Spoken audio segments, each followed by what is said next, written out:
Salut et bienvenue sur le podcast d'Expat Families. Aujourd'hui, on retrouve Elodie au micro, une maman française installée en Australie depuis 10 ans avec sa famille. Elle nous raconte son arrivée sur place en étant enceinte, puis sa deuxième grossesse, mais surtout leur prise de conscience écologique qui les amènera à venir se séparer de leur appartement et d'investir dans une caravane pour pouvoir faire le tour de l'Australie avec leurs 2 enfants. Je vous souhaite une excellente écoute, très inspirante, et je vous laisse avec la suite. Salut Elodie. Salut Cindy. Merci de prendre un peu de temps pour venir témoigner sur le podcast. Avec plaisir. Merci à toi de m'avoir invitée. Non, mais écoute, ça me fait plaisir. En plus, tu as réussi à te poser quelque part pour pouvoir parler avec moi, donc ça me fait vraiment très très plaisir. Alors, j'aimerais bien qu'on démarre par une présentation, que tu nous dises un peu qui tu es, où est-ce que tu habites et de qui est composée ta famille. Alors moi, je suis Elodie. Je viens tout juste de fêter 35 ans cette semaine. Ooh, happy birthday! Thank you. Je suis en Australie, à Brisbane, sur la côte est de l'Australie. On est arrivé il y a 10 ans avec mon conjoint Guillaume. On est arrivé de France et depuis 10 ans, on a eu 2 petits garçons. Donc Adam qui a 8 ans et demi et Simon qui a 5 ans et demi. D'accord, 10 ans. Du coup, 10 ans cette année, là, 2020? 10 ans cette année, ouais. 10 ans. Que d'anniversaire. Oui. T'arrives à 25 ans, c'est dingue. C'est fou, ouais. Ça passe vite. Très vite, ouais. On s'en rend pas compte et hop. Ouais. Bah écoute, je te propose qu'on se fasse une petite rétro du coup française, à savoir notamment où est-ce que tu as rencontré ton conjoint. Nous sommes originaires de Auxerre, en Bourgogne, et on était au lycée ensemble. Et c'est rigolo parce que du coup, on s'est rencontrés il y a 20 ans. Donc, il y a 20 ans au lycée. J'étais en seconde et il était en terminale. Mais bon, je dis souvent, il n'était pas du tout intéressé par moi parce que j'étais trop jeune. Ouais. J'étais trop jeune. Donc, on avait des amis en commun, mais on n'était pas vraiment copains. Et on s'est retrouvés à une fête d'anniversaire 6 ans ou 7 ans plus tard. Enfin, il y a 12 ans. Ok. Puis voilà, on a discuté toute la soirée. C'est comme ça que notre histoire a commencé il y a 12 ans à Auxerre. Ok. Bon, trop cool. Et tu me disais en off que avant de vous envoler pour l'Australie, il y avait eu une première expatriation de fait en Europe. Tous les deux ensemble, oui. Ouais. Juste avant, en fait, en 2010, début 2010, on a déménagé en fait à Bruxelles. On cherchait à partir quelque part, à quitter Paris. Et puis Guillaume avait eu une opportunité pour déménager à Prague. On était tout prêts à bouger à Prague. Et puis en fait, avec son boulot, et en fait, ça a été annulé à la toute dernière minute, genre une semaine avant le déménagement. Donc on s'était dit, non, on peut pas rester à Paris maintenant qu'on a tout prévu pour partir. Et donc du coup, on a eu une deuxième opportunité dans la foulée pour partir en Belgique, à Bruxelles. Et entre-temps, on a déménagé et on a eu un mois de vacances. Donc j'étais venue ici en Australie en 2007 avec une copine et qui elle était restée là où moi j'étais rentrée en France. Et du coup, j'ai dit à Guillaume pendant notre mois de vacances, écoute, on vient de faire un déménagement et tout ça, viens, on part en vacances un mois en Australie. Donc, on est arrivé ici début 2010 en vacances.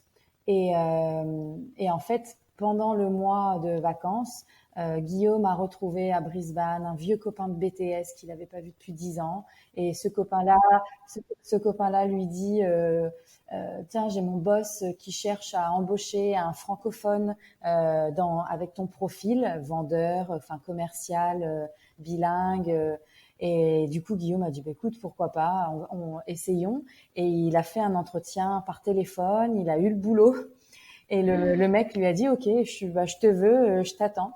Et du coup, on a fait un mois de vacances ici à peser le pour et le contre, à dire, on le fait pas, ce truc de fou. Et on est rentré en France avec la décision de lancer les visas. Donc, en fait, à Bruxelles, on n'a jamais ouvert les cartons. On a emménagé dans cette maison à Bruxelles, à Uccle, qu'on avait imaginé comme une maison de famille pour les prochaines années. Et en fait, on n'a jamais ouvert les cartons. Vous avez un transfert de cartons. C'est ça. On y a fait 6 ou 7 mois, je crois, et le temps du process des visas. Et puis, septembre, on a redéménagé de Bruxelles pour revenir ici, pour arriver ici à Brisbane. Donc, l'expatriation était courte à Bruxelles. Oh, tu m'étonnes. Je sais pas si t'as eu le temps de manger des moules ou quoi que ce soit. On a eu énormément de temps de profiter parce que tout le monde du coup a réalisé que c'était nos derniers mois en Europe. Tout le monde était Ouais. content de découvrir Bruxelles. Donc en fait, on a eu énormément de visites de la famille et des copains tous les week-ends. Et donc en fait, on a énormément visité Bruxelles et les alentours. On a des super souvenirs. On a énormément profité. Donc voilà, c'était un petit peu court, mais c'est un bon souvenir. Oui, parce que pendant ces 6 ou 7 mois, j'imagine que Guillaume, du coup, il a pas travaillé. Il a mis fin à son contrat avec Alors, l'autre pas, taf, non? pas tout de suite parce qu'on a attendu que d'être sûr d'avoir les visas. Ok. Les visas, ça a Ouais. mis un petit peu de temps. Puis les visas, c'est pas toujours simple. On s'est fait refuser un premier visa. On a fait une application pour un deuxième Hmm. visa. C'est pour ça que ça a mis 7-8 mois. Et D'accord. je crois que Guillaume a annoncé qu'il partait au mois d'août. Donc, pas très longtemps avant qu'on parte. Puis il Ça doit avait être bizarre de commencer un taf en te disant, bon, de toute façon, dans 6 mois, je suis plus là, donc Oui, non? c'est un peu bizarre. Ça, Ouais. oui. Et alors, attends, parce que tu m'expliquais que tu pars en Australie, mais vous partez pas qu'à deux, c'est ça?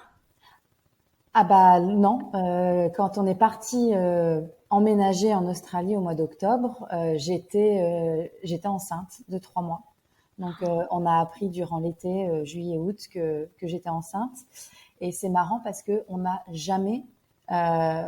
on n'a jamais reconsidéré en fait notre déménagement. C'était plutôt dire ah bah je suis enceinte, ah bah ok bah je pars enceinte. Et quand on a annoncé à nos familles, je me souviens de la réaction de ma mère quand on lui a annoncé que j'étais enceinte et qui me dit ah bah ok bah vous partez plus en Australie alors.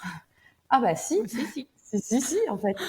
Mais donc, du coup, t'appréhendes pas, voilà, de vivre à l'autre bout de la planète, loin de ta famille, avec ton premier bambin? Eh ben pas du tout. J'ai pas là. Je crois que j'ai réalisé un an plus tard plutôt, quand l'enfant, quand le bébé est Ouais. né. Mais là, le temps de la grossesse, je sais pas si c'est parce qu'on était comme ça, hyper positif, à juste profiter de l'opportunité, ou si c'est qu'on était emballé par toute cette euphorie, tu vois, autour du nouvelle vie, déménagement en Australie. Mais Ouais. on s'est pas du tout posé les questions à un point qu'on est arrivé en Australie, donc moi enceinte de 3-4 mois, on s'est pas du tout renseigné sur comment Les hôpitaux? bah, pas du tout. Et on s'est pas du tout renseigné sur l'assurance maladie. On est parti billet en tête, un peu comme à la française, sécurité sociale. De toute façon, il n'y a jamais de problème, tu vois. Et puis Hmm. quand on a fait notre premier rendez-vous gynéco obstétricien ici pour le 5e mois de grossesse, bah qu'en fait on a mis le pied dedans, puis qu'on s'est rendu compte bah, qu'on n'était pas couvert, qu'on n'avait pas de sécurité sociale, on avait une assurance privée, mais en fait dans les petites lignes de l'assurance privée, il fallait attendre 1 an de cotisation pour se faire rembourser une grossesse et un accouchement. Donc en fait on a réalisé que ah ben on n'avait pas de couverture sociale.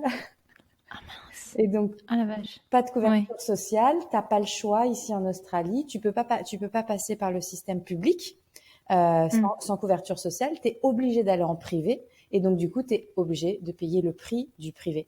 Ah, de ta poche. Ah bah de notre poche complète, oui oui, de toutes ces économies qu'on avait pour arriver en Australie, pour être bien et tout, on est motard, alors on s'était dit on s'achètera 2 petites Harley Davidson, un de ces quatre en Ouais. Australie. Ah bah non, bah l'argent il est passé dans la grossesse et dans l'accouchement. Oh mince. Et La douche froide, quoi. ah Bah purée. bah oui, on a eu la chance, on se dit souvent, d'avoir une belle grossesse et un accouchement assez facile, parce Hmm. que je me souviens à la fin de la grossesse, ça devenait un vrai, bah on recevait des quotes, on recevait des devis en fait des différents Oui. obstétriciens et on comparait d'un hôpital à l'autre, on comparait le prix de la nuit, si l'enfant est né trop tôt et qu'il passe en néonate, on comparait le prix de la journée en néonate. Et on a choisi un peu notre obstétricien et notre hôpital un peu comme ça, En fonction de ça. en Ouais. fonction des prix. Et enfin bref, voilà. Ok. Tout s'est Bon, bien bah, c'est passé. pas recommandé du coup d'arriver enceinte en Australie, quoi. Voilà. Ou préparer, il faut le savoir. Ouais, ouais, ouais. Ouais. Non, mais on va revenir sur ton accouchement. Mais alors, donc, du coup, toi, en attendant, en arrivant là-bas, est-ce que, par exemple, tu parlais anglais? Je croyais que je parlais anglais. Je croyais que je parlais anglais, mais je parlais pas l'australien en fait.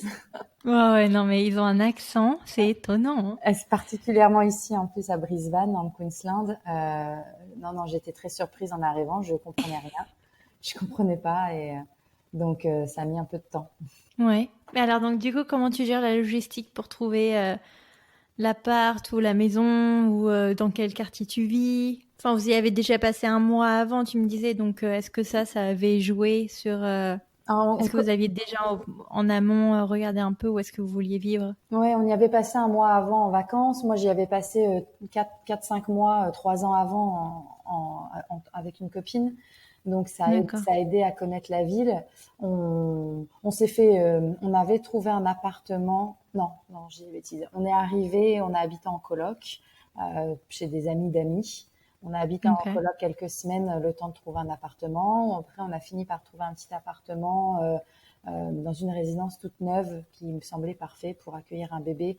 Et puis en pleine ville, parce qu'on n'avait pas de voiture au départ. Donc moi, Ouais. je voulais rester centrale. Guillaume travaillait toute la journée. Moi, j'étais à l'appartement, donc voilà, je voulais rester quand même assez centrale pour pouvoir sortir et rencontrer du monde. Après, quand on est arrivé, moi, à l'époque, j'étais déjà entrepreneur et j'avais une entreprise à Paris que, vu que le départ a été assez vite, en fait, j'ai gardé l'entreprise et j'ai pas dit à mes clients que j'étais partie en Australie. Donc, c'était un petit peu rigolo Mhm.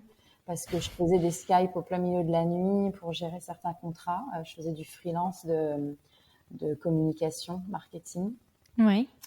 Et, et j'avais quelques personnes qui travaillaient pour moi sur Paris qui pouvaient gérer les rendez-vous clients. Oui, donc let's go for it, quoi. Et alors, comment ça se passe le suivi d'une grossesse en Australie, hormis les factures des médecins? Est-ce que vous êtes bien suivi? Est-ce que comment tu choisis, enfin, oui, comment tu choisis ton docteur? Alors, le docteur, je l'ai choisi au prix. Ouais. Le docteur, je l'ai choisi à celui qui me faisait un prorata, qui me faisait pas payer 12 mois de suivi et qui acceptait, parce que j'étais à 9 mois de suivi, qui acceptait de me faire payer que 4 mois de suivi parce que j'étais déjà à mon 5e mois. Ouais. Donc, voilà. Et puis, À la négo. voilà. Et puis, il avait une bonne tête, il était gentil, il aimait la France. Voilà. Il avait été en vacances en France. Bref, on en a rencontré quelques-uns et celui-là, on a dit go avec lui. Après, j'ai pas vraiment de Ouais. comparaison avec la France. D'après tout ce que je sais des copines en France ou de ma sœur maintenant qui depuis a eu 2 grossesses, l'Australie est assez détendue. C'est c'est moins médicalisé. C'est-à-dire que tant que la grossesse se passe bien, Ouais. il n'y a pas besoin de s'inquiéter. Si il y a trois scans, 3 échos obligatoires, voilà, il y en aura pas plus. Hein. Si Mhm. tout se passe bien, on va pas venir t'embêter, on va pas venir te toucher le ventre tous les 4 matins, on va pas venir te sculpter.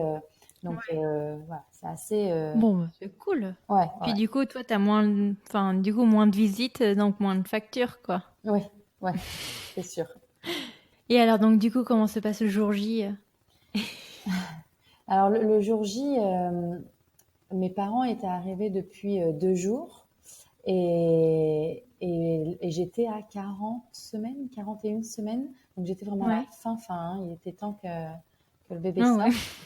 Et, bah le jour J, j'ai juste, je me suis levée un matin et je me suis sentie un petit peu différente de d'habitude. Et puis j'ai décidé d'appeler le docteur parce que de toute manière j'étais après la date. Donc j'ai appelé le Mm. docteur. Il m'a dit bah viens, on va faire un contrôle. Et puis je suis arrivée à midi et en fait il m'a dit bah écoute le travail commence. Donc tu peux rester là Ok. si tu veux. Et puis bah donc il était ou à midi ou 13h et le bébé est né à 22h, Parfait. 21h59. Donc ouais voilà, j'étais effectivement en travail. Ouais. L'avantage d'être passé en privé puis d'avoir payé, on n'avait pas le choix, c'est que bah, du coup on était en privé, on était dans une petite chambre d'hôtel, ça ressemblait vraiment à une chambre d'hôtel. Guillaume avait un lit pour lui, on avait 3 repas par jour qui étaient servis pour Guillaume compris. Donc j'ai l'impression d'avoir vécu dans une petite bulle pendant 4 jours pour découvrir ces nouveaux gestes et trouver ces Ouais. nouvelles habitudes de vie de famille avec le bébé. C'est assez rigolo. Et alors, en termes de congé parental, est-ce que Guillaume, il avait pu en avoir un? On pense qu'il a eu à peu près 12 jours, 11 ou 12 jours. Ah ouais. Là, Donc, c'est pas beaucoup. bah oui, ouais. J'ai pas le souvenir qu'il ait eu plus. Donc, Ok. il avait un patron qui était hyper compréhensif et qui le laissait un petit peu adapter ses horaires quand il y avait besoin. pour rentrer plus tôt ou pour commencer plus tôt le matin, pour finir plus tôt l'après-midi. Ouais. Il a fait ça pendant un temps aussi. Et en congé, ouais, il a eu 12 jours. Ouais, c'est étonnant. Je pensais qu'ils étaient un petit peu plus, entre guillemets, socialistes Ap- en a- Australie par rapport à Après, ça. on était quand même dans une situation un petit peu particulière, hein. On était sous un visa de travail Oui, tu venais d'arriver. Ouais. qui te donne pas les mêmes possibilités que quand tu es avec un visa résident permanent ou citoyen, ce qu'on est Ok. depuis. Donc, quand tu es sous un visa de travail, tu as quand même des conditions de travail qui sont un peu précaires quand même, hein. Donc, Ok. je pense que ça, c'est dû à ça aussi. Ok. Tu le vends pas très bien, hein, en tout cas, être enceinte sous un visa de travail en Australie. Ah bah c'est ce que tout le monde le fait pas dans cet ordre-là, c'est sûr. D'ailleurs, dans nos copains, dans nos copines, j'en ai pas une qui a accouché sous ce visa-là, hein. En général, elles ont attendu un peu. Nous, ça s'est super bien passé. Après, c'est juste que c'est beaucoup d'aléas, c'est beaucoup de frais Ouais. que t'as pas prévus. On a toujours on a cette vision de la vie qui fait que on prend les choses bien, on prend les choses comme elles viennent, Hmm. et puis voilà. Donc ça va, ça sera à refaire, je le referai, hein. Je changerai rien à ces 10 dernières années. Mais c'est vrai que quand on fait des fois un bond en arrière, on se dit waouh, les premières années pour s'installer, ça peut pas toujours été facile quand même, hein. Mais c'est comme ça. Et tu nous disais que tu avais des entreprises, enfin, que tu étais à ton compte. Comment ça se passe alors du coup pour gérer Adam et en parallèle ton travail? Bah, je crois que c'était de toute façon la meilleure chose que je pouvais faire à cette époque-là. J'avais cette entreprise en France, donc du coup, j'avais pas de déplacement, je travaillais que de la maison. Je Hmm. gérais comme j'avais envie de gérer. Donc j'ai fait ça jusqu'à septembre. On est rentré en France à cette période-là et puis j'ai vendu le business à ce moment-là. Donc Oh, ok. j'ai gardé le business français juste les premiers mois d'Adam. Et puis après, j'ai pas travaillé pendant quelques temps.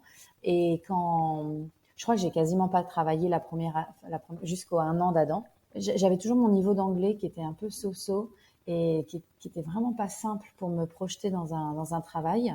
Et après, j'ai trouvé un travail en tant que responsable des, des plateformes de réseaux sociaux d'une agence de voyage spécialisée dans la France, tenue par un Français. Et ça, c'était top. Ok. Parce que du coup, je travaillais 2 ou 3 jours par semaine. Le patron était français. La moitié du staff était français. Et il fallait travailler en anglais et faire du contenu en anglais. Mais du coup, j'avais toujours quelqu'un pour vérifier ce que je faisais. Du coup, ça m'a beaucoup aidé ça a été une vraie Une bonne passerelle transition, ouais. pour améliorer mon Ouais, anglais, pour mettre un pied dans le milieu professionnel. Mais voilà, avec un patron français. ok.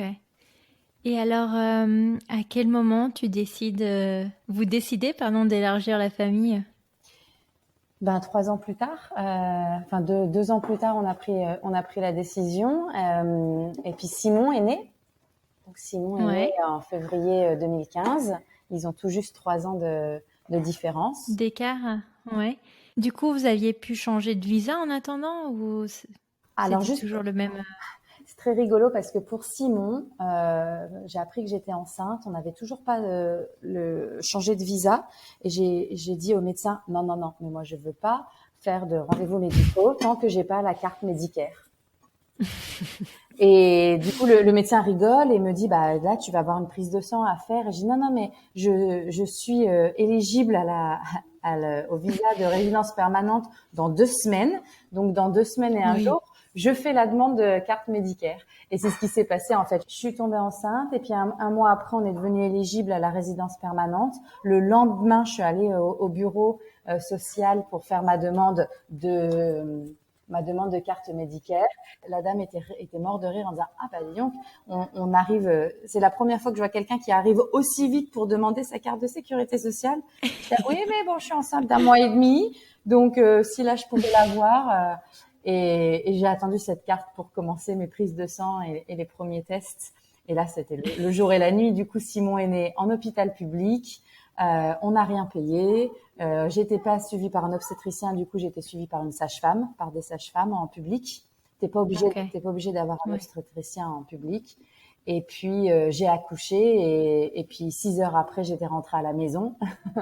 Et puis voilà, c'était pas du tout la même expérience, mais Donc ils font comme aux US, quoique même non, c'est comme aux Pays-Bas. Enfin, je veux dire, ils te lâchent vachement tôt une fois que t'as accouché. ah ben, en public, oui, c'est 6 heures le minimum. Après, c'est un choix, tu peux rester ou pas. Mais j'ai accouché, puis je suis remontée dans une chambre où on était, je crois qu'on était 5 ou 6 mamans avec des nouveau-nés, dont une femme qui était en Hmm. travail et la pauvre, qui hurlait à chaque contraction et tout ça. On était 6, en fait, dans une grande chambre et le médecin est arrivé. Ouais, un dortoir. Voilà, et le médecin est arrivé, il m'a dit, oh, bah, tout va bien, votre bébé va bien. Est-ce que vous voulez rester ou est-ce que vous voulez rentrer chez vous? Et Je me je veux casse. rentrer chez moi. Et, Salut. donc, et c'était très bien fait parce que du coup, on a eu un suivi de sage-femme à la maison pendant quasiment une Ok. semaine. Et Ça là, va être ma question, ouais. ouais, et la sage-femme passait 2 fois par jour, une fois le matin et une fois en fin de journée. Donc c'était parfait. Adam avait tout C'est juste, trop cool. bah oui, Adam avait tout juste 3 ans. J'étais beaucoup mieux à la maison, dans mon cocon. Ouais. Et puis t'avais pas à faire l'animation avec toute la famille qui passait te voir, quoi. Ah bah oui, puis du coup on avait demandé les premiers jours à nos amis de pas passer, de nous laisser dans un cocon pendant 2 ou 3 jours. Et puis Hmm. voilà, on a attendu quelques jours avant d'avoir la visite à la maison. Mais Ok. c'était un joli cocon aussi, du coup, c'est de rentrer, c'est une sacrée expérience quand même, de rentrer à la maison avec un nouveau-né qui a seulement quelques heures.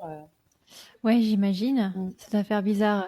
Mais ici, ils nous lâchent après 48 heures, en général. Tu peux partir après 24 heures. Mais nous, on a personne qui vient nous voir à la maison. Ah oui. Genre, Ah, salut et débrouille-toi. ah mince. Ah, il y a un suivi quand même qui est très sympa. Les sages-femmes sont top.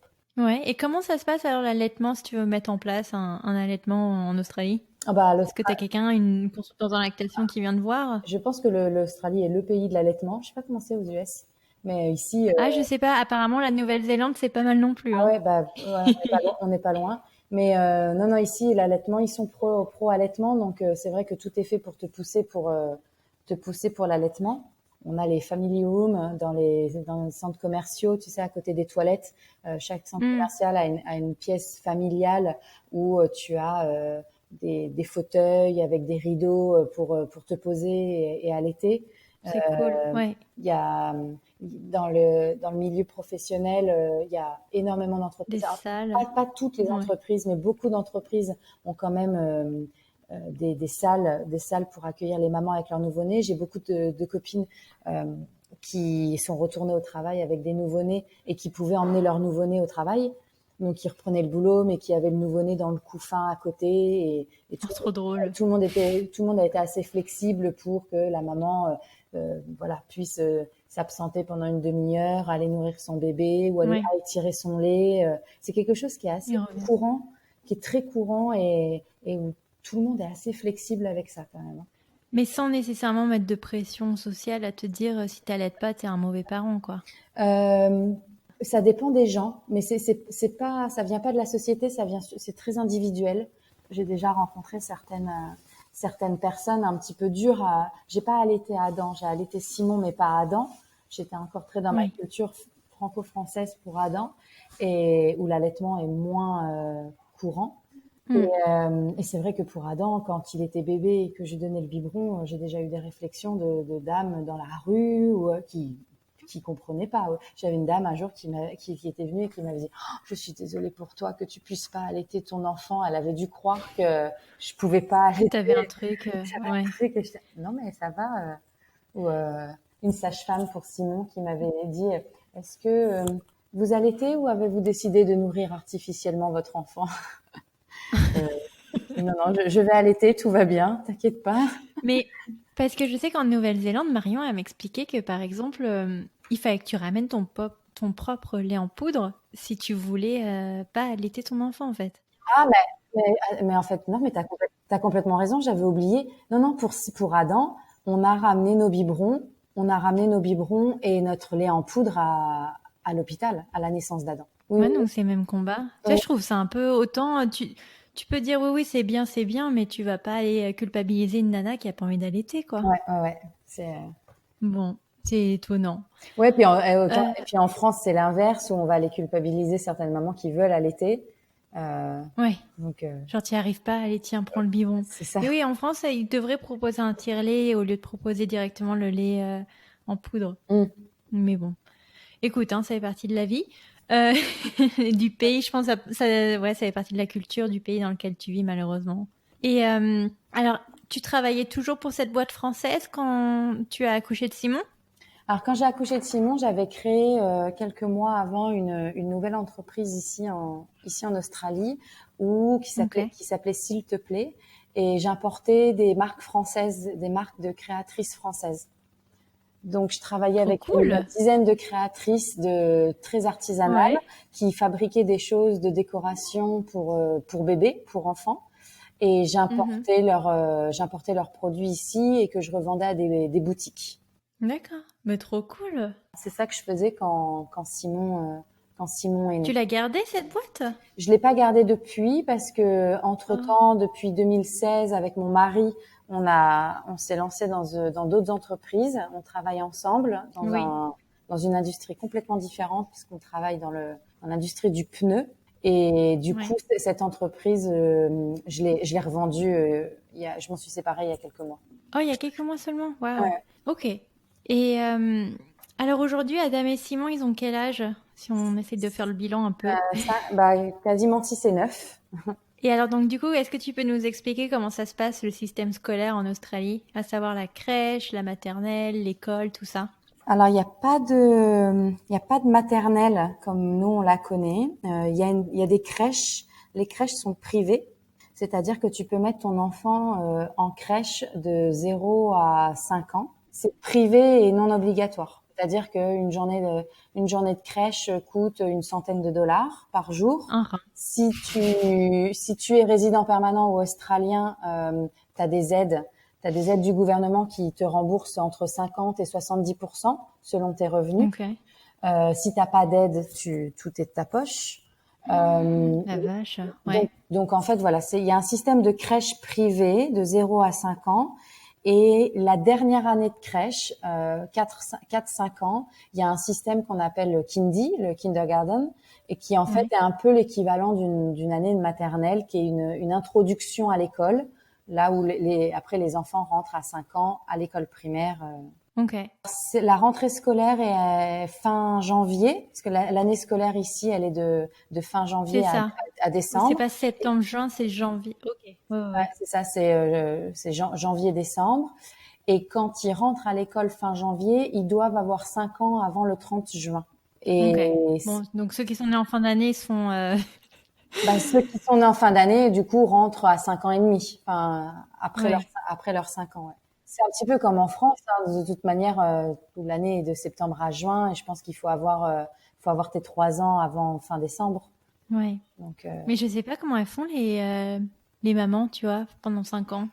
eh ben, il y a quand même beaucoup, il y a un peu de tout, hein, c'est pas, mais il y a beaucoup de mamans qui travaillent pas. Ouais. Il y a beaucoup de mamans qui sont à la maison. Donc, tu peux mettre tes enfants à la crèche, mais il y en a qui choisissent aussi de pas les mettre à la crèche d'un point de vue financier. Donc, enfin voilà. Parce que même la crèche, elle finit à 3 heures. Non, Ok. les crèches privées sont de 6 heures du matin à 6 heures du soir. Ok, c'est l'école qui finit à Les 3 heures comme ici. Ouais, l'école finit à 3 heures, mais l'école a quand même un système de before et after school care, donc Oui. je sais pas comment on appelle ça Oui, tu en payes. français, mais tu payes à raison de 10 dollars la matinée et 10 dollars l'après-midi, et tu peux avoir Ouais, tes donc enfants qui forcément. rentrent à l'école à partir de 6 heures du matin, je crois que ça ouvre, et c'est pareil, ça doit fermer à 6 heures le soir. Alors donc, toi, tu les as mis en école directement australienne ou t'as cherché une école française ou un truc comme ça ou Non, comment tu t'es organisée? on les a mis en école australienne. Déjà, à Brisbane, il n'y avait pas d'école française. Et puis après, il y en a une qui a ouvert, mais qui était à 1 heure de route d'ici. Donc, d'un point de vue Oui, donc organisation, de toute façon, non. clairement non. Ouais. Mais on les a mis à l'école australienne et ça a été une jolie expérience parce que j'ai trouvé j'ai trouvé l'école australienne très centrée sur le développement personnel de l'enfant. Donc, j'ai Ouais. trouvé qu'ils faisaient beaucoup d'activités de prise de confiance en soi, prise de parole en public, euh, communauté, entraide entre les uns les autres. Et encore une fois, j'ai pas vraiment de comparaison avec la France, mais par rapport à mon souvenir à moi de mon mode d'éducation que moi j'ai reçu, j'ai trouvé l'école australienne très bienveillante. Oui. Mais c'est ce que racontait Héloïse qui habite à Brisbane aussi, je ne sais pas si tu la connais, vu que quand même vous êtes des Françaises toujours dans la même J'en ville, connais certaines, ouais, donc peut-être. qui m'expliquait que elle avait remarqué en tout cas que c'est pas, enfin, elle est arrivée directement avec ses enfants en Australie et que les enfants australiens étaient très enfin, très accueillants, très chaleureux avec les enfants fraîchement débarqués de l'étranger en tout cas. Ah, c'est marrant parce qu'il y a vraiment, il y a vraiment deux côtés. Moi aussi, j'avais ce sentiment-là. Quand ils arrivent en prep, qui est l'équivalent du CP à 5 ans, ils se font attribuer un buddy. Donc, un buddy, Oui, c'est c'est ça. un copain qui est en grade 5 ou 6, donc qui a une dizaine d'années et qui toute l'année doit prendre soin du nouveau preppy qui vient d'arriver. Et ils font des activités ensemble une fois ou deux par semaine. Ils font des exercices de lecture. Ils font faire des balades dans l'école. Et ça, j'avais trouvé ça génial parce que je me souviens qu'Adam, il regardait avec des étoiles dans les yeux son buddy. Et le fait d'avoir un grand comme ça qui était là, responsable de lui et qui venait des fois jouer avec lui dans la cour, bah, ça permettait qu'il avait pas peur des grands.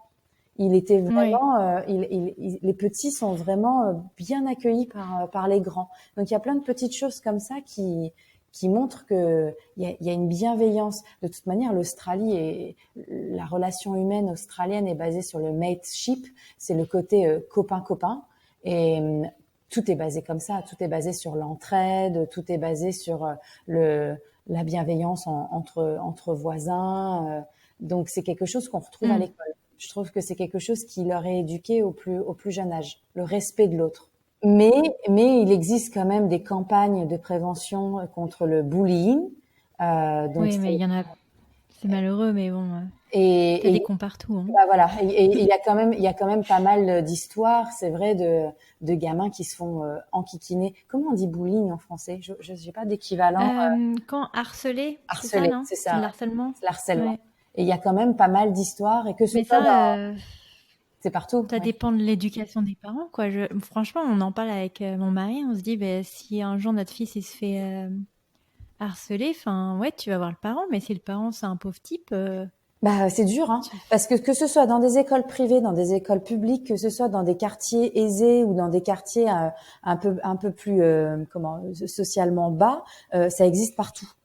Et Ouais, oui, tu peux pas vraiment y échapper. C'est un gamin qui va tomber un jour dans la classe de ton gamin et voilà et qui peut te pourrir une année scolaire. Enfin, ça peut être compliqué, quoi. ouais. Mais voilà, ça existe quand même, quand même. Hmm.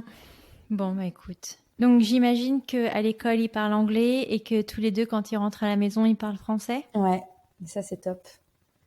Ça, c'est top. Ouais. Le fait d'être français tous les deux aide énormément parce que j'ai plusieurs copines françaises, mais mariées avec des Australiens ou des Anglo-Saxons. Et donc, du coup, c'est plus dur pour elles de garder le français à la maison. Ah, je te confirme, ça fait un peu monologue. Ouais.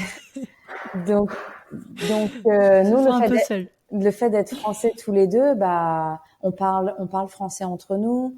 Il y a une culture française à la maison.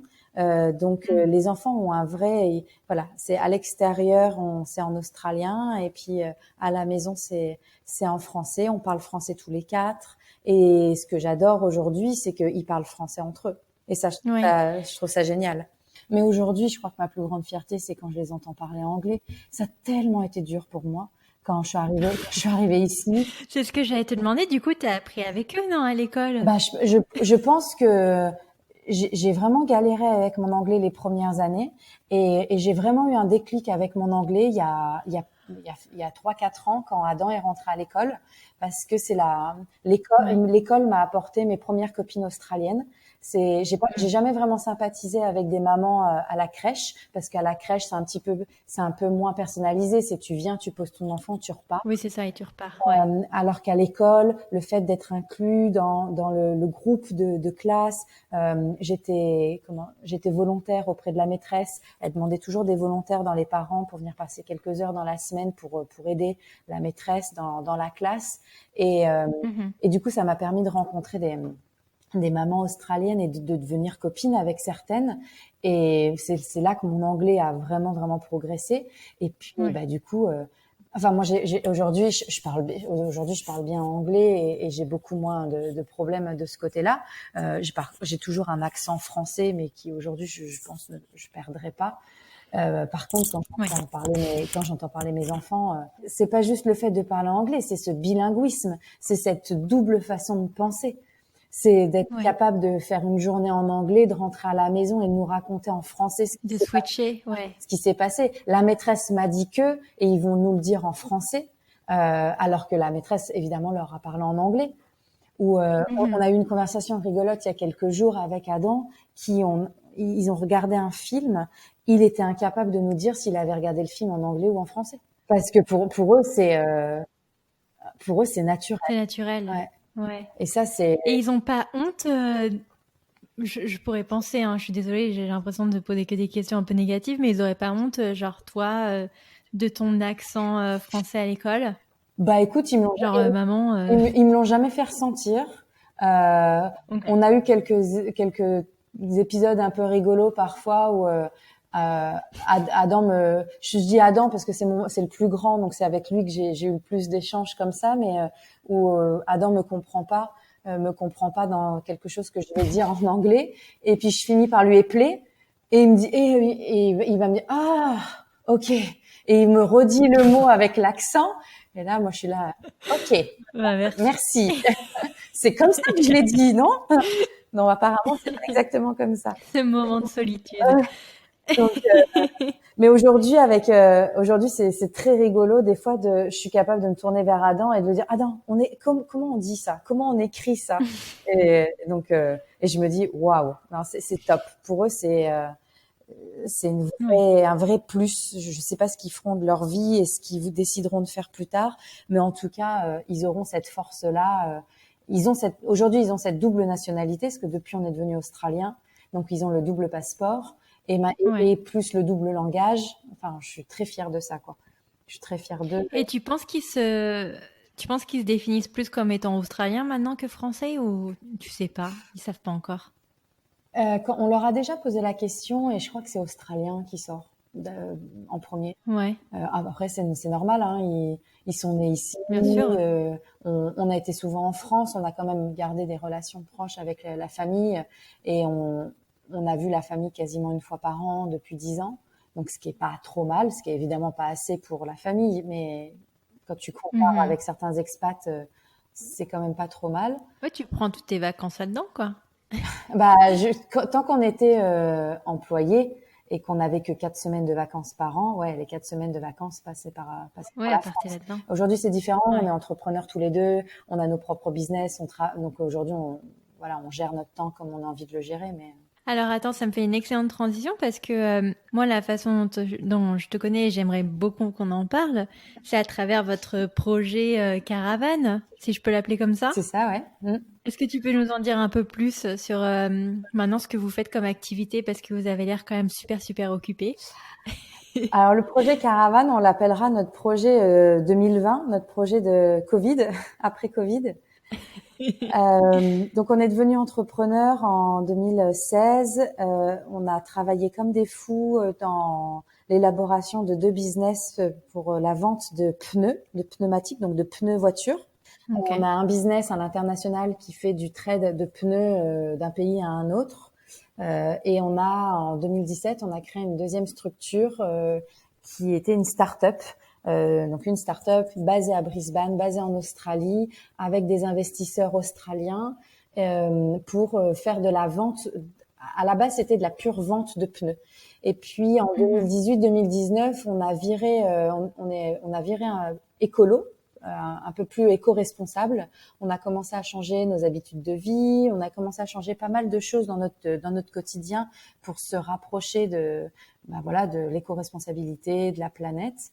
Et un jour, on a pris la décision que, waouh, on se dit éco-responsable, mais on vend des pneus. Et franchement, les pneus, il n'y a pas beaucoup plus dégueu d'un point de vue fabrication et utilisation et recyclage. Donc, on s'est lancé dans un projet de recyclage pour améliorer le recyclage des pneus en Australie, 2017-2018. Et voilà, et on a travaillé d'arrache-pied sur ça, ce qui nous a valu un award l'année dernière. On a gagné un award, on a été rapproché par le gouvernement australien pour mettre en place des choses avec eux. Et trop cool. Du coup, tout ça pour dire que dans toutes ces années de business, on était arrivé en fin 2019 avec ce projet de vouloir voyager et partir. Alors, on voulait commencer avec l'Amérique du Sud, mais partir faire un mini tour du monde pour le côté familial et voyager, et deux, avec l'objectif d'aller voir comment se passait le recyclage des pneus ailleurs dans le monde, pour et en tirer des bonnes idées et pouvoir rapatrier ça en Australie. C'était le projet qu'on était en train de mettre en place, recyclage des pneus. Et mars 2020, Covid. Oui. Covid. Des fois que tu as des projets pour cette année, c'était foutu. Donc le projet de 2020 de voyager dans le monde et tout, fini, hein, parce que l'Australie a fermé ses frontières internationales depuis mars, et l'Australie parle de ne pas rouvrir ses frontières internationales tant que les gens ne seront pas vaccinés. Donc pour l'instant, on est bloqué sur le pays jusqu'en 2020 voire 2022. Donc tout notre projet de voyage est tombé à l'eau. Donc on a accusé le coup courant mars-avril. Et en mai-juin, on a eu la mauvaise surprise d'avoir le gouvernement australien qui nous a lâchés pour notre projet de recyclage, en nous disant que c'était plus leur priorité. En gros, l'environnement et le recyclage étaient passés au second rang. Ils avaient d'autres choses à payer là en ce moment pour aider le pays à se relever du Covid. Donc, deuxième douche froide. Et là, on a pris la décision en mai de se dire, on va arrêter de vouloir sauver un pays avec nos deux épaules. On va arrêter de vouloir porter un projet à juste nous deux et les gens qui nous entourent et qui travaillent pour nous. Ça sert à rien de se battre pour essayer de changer quelque chose d'un point de vue environnement, quelque chose à grande échelle, si le gouvernement nous aide plus. Donc on s'est dit, il faut qu'on se trouve un projet, vu que tous nos projets de 2020 sont tombés à l'eau, il faut qu'on se trouve un projet micro. Il faut qu'on se trouve un projet qui nous appartienne à nous deux et qu'on puisse réaliser plus facilement. Et voilà, et c'est comme ça que le projet Caravane est arrivé. Donc Guillaume m'a offert pour la fête des mères au mois de mai une caravane. Guillaume et les enfants. On a trouvé. T'avais pas dit que tu voulais une Harley Davidson? Ah ça on l'a oublié. Hein. On a deux enfants. C'est trop de gabarit là. Non mais deux enfants, tu oublies de faire de la moto avec deux enfants. On refera ça dans 10 ans peut-être, mais. Ils sont assez grands pour les mettre derrière. Non c'est 8 ans l'âge légal, donc on en a encore un derrière. Il faut qu'on attende encore 2-3 ans là. Ah ok. On refera un épisode dans 2-3 ans. Donc du coup, on a acheté une caravane, et on a acheté une vieille caravane de 1986, une Millard, donc une vraie caravane vintage, au mois de mai, qu'on a décidé de retaper tous les deux cet hiver pour nous, donc juin, juillet, août. Ouais, l'été pour nous. Voilà. Ouais. Et on a retapé cette caravane en hiver, et on s'était dit, cette caravane, on va pouvoir voyager un petit peu. Et puis en fait, au fur et à mesure des mois, on a pris la décision en fait de faire le grand pas, et on a tout vendu, on a tout donné, on s'est débarrassé de tout ce qu'on avait d'un point de vue matériel. On a mis 20 mètres carrés de garde-meubles. On a quitté notre maison le 11 novembre. La vache. Donc le 11 novembre, on a tout quitté, et depuis le 11 novembre, on est parti sur les routes australiennes avec notre caravane. Et vos deux enfants, la vache. Et le chien. Ah oui, en plus, le chien, mais alors, il est tout équipé, le truc? La caravane, c'est nous qui l'avons équipée. Donc la caravane, elle est équipée d'un lit superposé, d'un sofa bed pour nous, d'un petit top cuisine. Euh, on l'a équipée en panneaux solaires et en batterie. Et Trop cool, ouais. donc voilà, la caravane s'auto-suffit aujourd'hui. On vient de la tester depuis le 11 novembre. Ouais. On est resté autour de Brisbane depuis le 11 novembre pour pouvoir, quand on avait besoin, revenir faire des achats dans les magasins, revenir déposer des choses au storage, au garde-meubles. On vient de passer le week-end et c'est pour ça qu'on arrive enfin à se poser toutes les deux et parce que j'ai enfin un ordinateur et une connexion. On vient de passer le week-end chez une de mes meilleures amies ici pour fêter mes 35 ans avec tous les copains. Ouais. Et ce soir, cet après-midi, la voiture est en révision aujourd'hui. Et là, cet après-midi, on part. Et là, on part et on revient pas. Donc là, on part, on descend dans le sud, direction Sydney, Melbourne. Et là, on part Ok. pour plusieurs mois. Et l'objectif de ce projet caravane, autre que voyager en Australie en famille, découvrir, voilà, avoir une vie au ralenti, c'est aussi de devenir de plus en plus éco-responsable et de diminuer nos besoins matériels, de se rendre Oui, compte c'est ça. qu'on peut être minimaliste, qu'on peut vivre à 4 dans 10 mètres carrés, qu'on peut vivre avec le minimum, le strict minimum, et on va aller à la rencontre de fermes éco-responsables et de gens éco-responsables. Donc, on partage tout sur notre page Instagram avec des vidéos pour montrer qu'en fait, si on veut sauver la planète, il n'y a pas besoin d'attendre que les choses se passent de là-haut. Parce que là-haut, le gouvernement et tout ça, ils ont plein d'autres choses à gérer et c'est pas toujours leur priorité. Donc, faut arrêter d'attendre des autres. Faut arrêter d'attendre d'au-dessus et faut juste se prendre en main et décider d'agir à son échelle. Alors, personne n'est parfait. Ouais. On est loin d'être parfait dans notre quotidien, mais on fait de notre mieux. Et on va à la rencontre de gens qui sont pas parfaits, mais qui font de leur mieux. Et si tout le monde, tous ces imparfaits pouvaient faire de leur mieux pour la planète, on est persuadé qu'on arriverait à un meilleur état des lieux aujourd'hui pour la Terre. C'est sûr, c'est sûr. Alors, comment tu gères du coup, toi, les enfants? Ils sont à homeschool, enfin, je veux dire, ils sont L'école à la maison, ouais. voilà. Euh, on a pris la décision de déscolariser les enfants en mars. On a passé Mhm. avec le premier confinement. En fait, l'Australie a eu un confinement. On a eu un confinement de 8 semaines, je crois, 8 ou 10 semaines, 10 semaines, je crois. Ouais. On a eu un confinement de 10 semaines sur mars-avril. Donc, du coup, les enfants qui étaient à l'école, tous les deux, Simon venait juste de commencer prep. Donc, Simon a fait 6 semaines d'école. Et en fait, Mhm. au bout de 10 semaines à la maison, là où il y avait des gens qui n'en pouvaient plus de cette vie à la maison ou avec les enfants et tout ça, nous, on s'est dit, mais on est trop bien, mais c'est top. Et on a Mhm. juste tous les quatre surkiffé le confinement à la maison, ce fait de vivre un peu en vase clos tous les quatre. Nous, on travaille de la maison depuis des années. On a des équipes, mais tout se fait à distance. Donc, nous, on avait déjà ces habitudes-là pour le travail.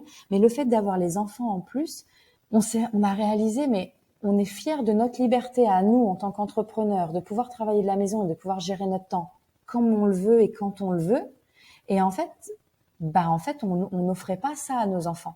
Même, on n'avait aucun souci avec Mhm. l'école. On n'a toujours aucun problème avec l'école, mais on a réalisé que on avait la possibilité, on avait l'opportunité, nous, de leur offrir la même chose à eux.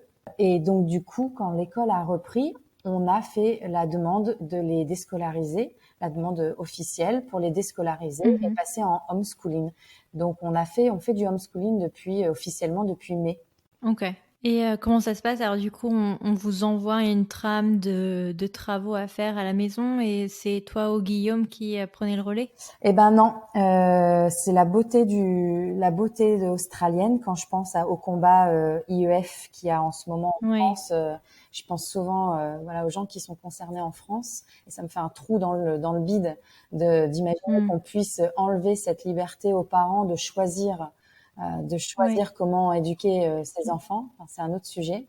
Euh, Ouais. En Australie, ce que j'ai trouvé merveilleux, c'est qu'il y a deux possibilités en fait de scolariser à la maison ses enfants. Soit tu passes par le DE, donc le Distance Education, et ça Ok. c'est l'équivalent de l'IEF, c'est-à-dire tu fais partie d'un programme, tu fais partie d'une école et tu as une maîtresse attitrée, mais qui t'envoie, je sais plus, je crois que c'est tous les trimestres ou tous les mois, qui t'envoie tout le programme et tu dois suivre pas à pas avec tes enfants tous les jours le programme et tu dois en fin de semaine te connecter avec la maîtresse pour faire un assessment et voilà. Oui. Et du coup, il y a Une évaluation, ouais. une évaluation. Du coup, il y a un vrai suivi. Et la deuxième possibilité, c'est le home education. Et donc là, c'est les parents. Donc nous, on a choisi de se mettre tous les deux. On est devenus tous les deux les tuteurs, les professeurs de nos enfants. Et du coup, au mois de mai, pour se faire accorder par le système de l'éducation australienne, pour se faire accorder ce droit-là, on a soumis un dossier d'une dizaine de pages où on a expliqué par enfant qui est notre enfant, qu'est-ce qu'il aime, comment il aime apprendre et comment nous, en tant que parents, on va s'adapter à lui pour lui faire apprendre les choses. Donc, il a fallu mettre sur papier le programme éducatif qu'on allait suivre avec nos enfants, mais un programme qui peut être personnalisé aux besoins de l'enfant. Et c'est trop bien. La seule chose, ils acceptent. Eh ben oui, ouais. Et la seule chose que ce programme demande, c'est un suivi de maths et d'anglais.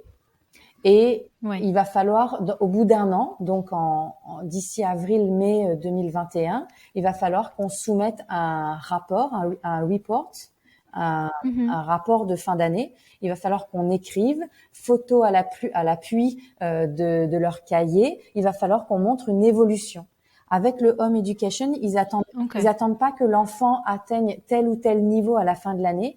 Ils demandent juste aux parents de prouver que l'enfant évolue, que l'enfant s'est amélioré en anglais et en maths. Et après, on a deux sujets que on a choisis par enfant, qui sont propres aux enfants. Donc Adam, c'est trop cool. Ça responsabilise vachement les familles, quoi. Ah bah ouais. Alors on verra comment va se passer la première écriture de report. Je crois que c'est assez lourd, mais au moins chaque année ils remettent en question en fait ta façon d'éduquer et chaque année ils te redonnent un go, ils te redonnent une approbation. Une approbation, voilà. Chaque année ils réapprouvent que tu peux continuer à éduquer tes enfants comme ça. Donc pour l'instant c'est trop bien. Ce qu'on fait, c'est ce qui nous permet de pas d'avoir personne qui nous dit quoi faire et de pas avoir quoi que ce soit à suivre. Et puis là, avec le projet Caravane, on est en mode école de la vie. Donc, on s'arrête suivant où on a arrêté dans la semaine. On fait 2 heures par-ci, 2 heures par-là de maths et d'anglais. Mais sinon, tout le reste, on les a emmenés au musée de la tortue la semaine dernière parce qu'on était dans une ville où les tortues viennent pondre sur la plage. Donc, on les a emmenés au musée. Pendant 2 heures, on a parlé des tortues et puis ils ont appris tout le cycle de la vie des tortues. Voilà, aujourd'hui, on base surtout sur ça, quoi. Ouais. Mais alors donc du coup, vous, votre projet sur le long terme, c'est de s'arrêter. Parce que je sais qu'on a un ami avec mon mari qui a retapé un school bus, donc un bus scolaire, pour y vivre avec ses 2 enfants. Et il s'arrête dans des fermes en Californie, enfin des amis à lui du coup, et ils vivent dans une communauté où en fait ils génèrent pas de frais, tu vois, vu que en gros, ils payent le loyer entre guillemets chez leurs amis qui a la ferme, et eux en échange font du travail dans la ferme. C'est génial, c'est top comme projet. Nous on va être un peu différent, je pense, dans le sens où on va pas se poser sur du long terme. Donc on va aller visiter les gens et on s'est arrêté dans une ferme il y a 15 jours et on a aidé la propriétaire de la ferme à faire du paillage paillage des sols pour retravailler les sols. Mais voilà, on l'a aidée pendant 2 heures, juste le temps de discuter avec elle et qu'elle nous apprenne des choses. Et mais on n'a pas fait plus. Alors pourquoi pas? On verra comment les choses évoluent dans les prochains mois. Aujourd'hui, l'idée, c'est sur la page Instagram, c'est de montrer qu'on peut vivre vraiment avec 3 fois rien. On s'arrête dans plusieurs camps où on n'a pas d'eau, on n'a pas d'électricité, pas de douche ou pas de toilette pendant plusieurs jours. Donc on revient vraiment à une vie basique. Et quand on s'arrête dans des fermes, c'est vraiment pour montrer ce que font les gens dans leurs fermes et comment eux ils vivent, comment ils font de leur mieux pour avoir le moins d'empreintes Ouais. carbone possible. C'est trop, trop bien. C'est vraiment trop, trop bien. Enfin, si ça peut montrer aux gens et que les gens ne se disent pas purée, encore des écolos qui viennent nous casser les bonbons. Donc, Ce qui est dur cela m'énerve un peu, ces gens-là. Mais Ce qui est dur avec le côté écolo, c'est que j'ai toujours peur, quand on discute avec des amis ou des gens qui nous connaissent moins, j'ai toujours peur de passer pour une donneuse de leçons. Donc je fais vraiment ouais. attention, on fait vraiment attention à comment on parle. Nous, on a notre façon de faire. Nous, on a nos idées qui sont très, très arrêtées dans notre tête. Je pense que j'étais très intransigeante au début, à pas comprendre pourquoi les gens faisaient pas comme nous, tu vois. Et puis au fur et à mesure des années, voilà, j'ai appris à être un petit peu plus bienveillante et moins dans le jugement, et juste à me dire que voilà, chacun fait de son mieux et chacun fait comme il peut. Mais c'est surtout qu'il y a des gens qui n'ont pas eu encore cette prise de conscience. Donc on est juste là pour essayer de les guider dans hey, tu pourrais faire ça un peu mieux, tu vois. Donc on essaye vraiment de pas être donneur de leçons, et je m'excuse parfois si des fois on paraît un peu donneur de leçons avec notre entourage, parce que c'est vraiment pas voulu. C'est juste que c'est quelque chose qui nous tient à cœur et qu'on est persuadé que si tout le monde fait de son mieux pour changer ses habitudes de consommation avec lesquelles on a grandi depuis 30 ans, et on a des habitudes qui sont ancrées en nous depuis toujours, parce que ça a été éduqué par nos parents, par nos grands-parents. Enfin, c'est ça, ouais. C'est dur de sortir de ça, et j'en suis consciente. Je demande pas à tout le monde de vivre dans une caravane sans douche et sans toilette, mais juste de voilà, de prendre Oui, à son échelle. à son échelle de comment quelle est ma vie au quotidien, et qu'est-ce que je pourrais améliorer, par quoi je pourrais commencer. Et je suis persuadée que quand tu commences, après, voilà, le cercle vertueux, il se fait de lui-même. Non, mais écoute, je relayerai tes réseaux pour qu'on puisse te suivre maintenant que vous avez démarré officiellement la route. Ouais. Mais alors, donc, du coup, quel bilan tu tires de ces 10 ans en Australie? Je crois que c'est la fierté d'avoir mené la vie dont on a envie. C'est qu'aujourd'hui, à 35 ans, après 10 ans ici, on a cette chance de pouvoir dire que on est heureux et qu'on est bien dans nos bottes, et peu importe ce qui se passe, mais juste parce que on n'a rien subi, on a juste choisi. Et ça a commencé il y a 10 ans, quand on a pris cette décision folle de quitter Paris, de super boulot, et pour juste débarquer ici avec 2 valises, et commencer une nouvelle vie qui était complètement l'inconnu. Mais on avait vraiment envie de quelque chose de fou il y a 10 ans. Et puis les gens souvent nous disent « Oh, vous avez de la chance, oh, vous faites quelque chose que non, tu t'es donné les moyens de ouais. » Bah ouais, mais c'est pas de la chance. On s'est toujours donné les moyens. Si on a envie de quelque chose, on fonce. On met les choses, on est prêt, on fait beaucoup de concessions. C'est vrai que la vie est pas faite sans concessions. On a fait des concessions sur certaines choses, mais aujourd'hui, on avait envie de devenir entrepreneur et d'être libre, et on s'est donné les moyens. Et purée que ça a été dur les premières années.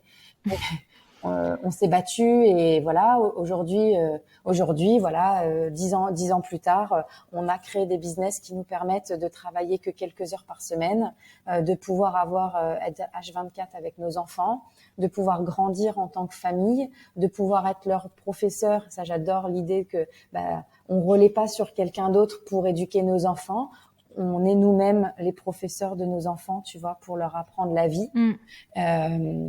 Je sais que ça fait pas rêver tout le monde, et c'est pas donné à tout le monde, mais en tout cas aujourd'hui, nous, c'est notre quotidien, et on y est bien, quoi. Et là, avec ce projet caravane, j'ai l'impression que 10 ans plus tard, on a refait un pas vers un projet complètement fou.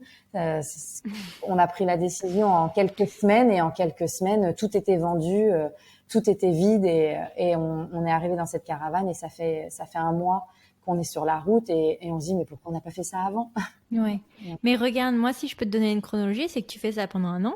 L'année prochaine, tu vas en Amérique latine, et ensuite, dans 2 ans, vous refaites la même chose en Harley Davidson avec les 2 enfants derrière. Parfait, j'adore. Écoute. Et puis on met le chien en sidecar et elle peut nous suivre. Mais non, mais comme dans les Aristochats, tu sais où tu mets le truc à côté là. Ah bah le sidecar, ouais, c'est ça. Ouais. Parfait. Ouais, je sais pas où on sera dans 10 ans. C'est vrai qu'on a souvent, on a plein d'envies. La chance qu'on a, c'est de s'être trouvés tous les deux et puis de se suivre dans nos projets fous qui viennent de lui ou qui viennent de moi. J'espère juste ne jamais perdre cette part d'optimisme qu'on a en nous, qui fait que on rebondit et des couacs on en a eu, des périodes difficiles on en a eu, des fins de mois catastrophiques on en a eu, mais voilà, on souffle et on se relève et on se donne les moyens on s'apitoie pas sur notre sort et on se donne les moyens de pousser ça sur le côté et de pouvoir continuer à avancer là où on a envie d'aller, quoi. Donc j'espère qu'on gardera ça, peu importe où on est dans 10 ans, mais juste qu'on aura conservé ça, quoi. Bah non, bah écoute, moi, je te souhaite de garder cet optimisme et cet état d'esprit. Non, bah écoute, merci beaucoup pour ton témoignage, extrêmement inspirant. Et encore une fois, avec plaisir, je relayerai tes réseaux pour pouvoir vous suivre un peu en Australie et savoir où est-ce que vous êtes posé pendant le week-end. Là, on n'a pas de plan, hein. On prend la route, on sait qu'on descend parce qu'il fait trop chaud dans le nord. Nous, on est en plein été ici. On a eu 39 degrés la semaine dernière dans le nord. On était à 7 heures de route au-dessus de Brisbane la semaine dernière. Et là, on s'est dit, oui, non, le nord, on va éviter pour la période de Noël. Donc, on descend dans le sud où il fera que 30. Et puis voilà, on n'a rien de prévu. On a des envies. Guillaume fête son anniversaire mi-janvier. Guillaume aimerait aller en Tasmanie pour son anniversaire. Donc voilà, ça nous donne un point à dans un mois. Voilà, pour l'instant, on prend la route et on y va. Et puis et on ne sait pas pour combien de temps on part. On se laisse couler. On se laisse couler. Et si on fait le tour de l'Australie, c'est génial. Si on part plusieurs années, c'est top. Si on revient dans 3 mois, il y aura forcément une raison derrière ça. Donc voilà. Bah écoute, merci beaucoup Élodie pour ton témoignage. Merci. Et d'avoir pris un peu de temps pour me parler, d'avoir fait une petite coupure. Non, c'est top. C'est toujours sympa de se remémorer ces 10 dernières années. On le fait pas souvent. Donc, merci à toi de l'opportunité de ce podcast. C'est chouette. Merci. Voilà pour cet épisode. J'espère qu'il vous aura plu. N'hésitez pas à venir nous rejoindre sur les réseaux sociaux, notamment sur Instagram, pour poursuivre la conversation. Moi, en attendant, je vous dis à la semaine prochaine pour un prochain épisode. Ciao!